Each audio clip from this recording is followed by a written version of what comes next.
So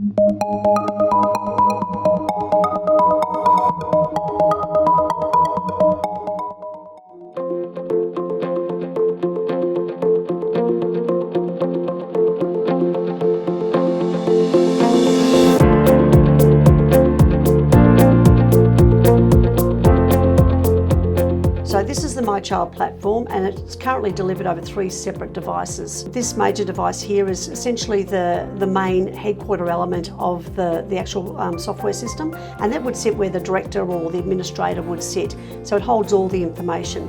The other 2 devices, this one here is the MiChild, which is essentially the device that the parent or guardian would have, and that can appear again. It can appear on a computer or an iPad or an iPhone, whatever device you want to use. You've got total access to the same software.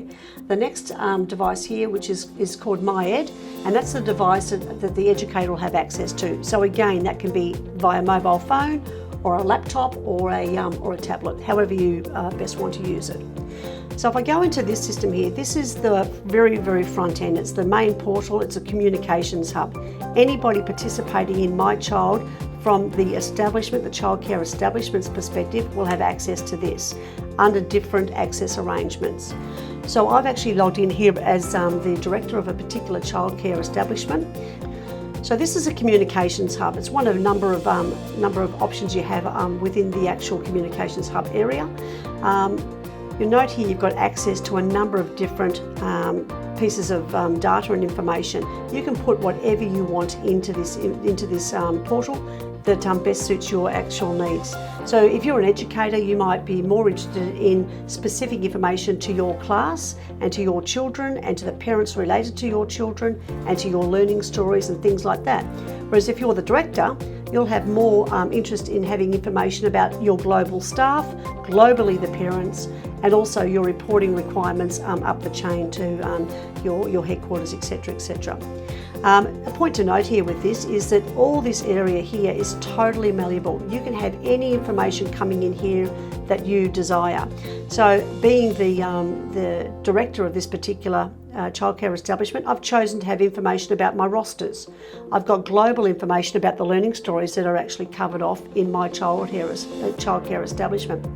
Note here I've also got access to my competencies, a snapshot of where my competencies are at and what's about to expire, which is very important with regards to being compliant. I've also got access to all the notifications, and a point to note here is I've got a reminder that one of my certificates is about to expire. Over here I've got related links. Now, a point to note with this is that we digitise all of our content. We digitise all the content that sits within the MiChild platform. So for example, any regulations, any governance or policy is all digitised. And what we mean by that is our metadata is attached to every single component of this particular piece of legislation. And so wherever that affects any other piece of content within the system, be it learning, be it rosters, be it competencies, etc., we're immediately informed that there's an impact within our system. And then I, as the director, can make an informed decision as to what I do with that change. So for example, in the National Quality Framework, if a particular word change, for example, from the word risk to hazard, I'll have an immediate call out saying there are a number of instances where these words have occurred. These are the impacts essentially. So in this area also you've got access to news items. I can click on that and take me to that particular news item of the day. A point to note with this is as soon as I put a news item up, it's actually reflected in these platforms as well.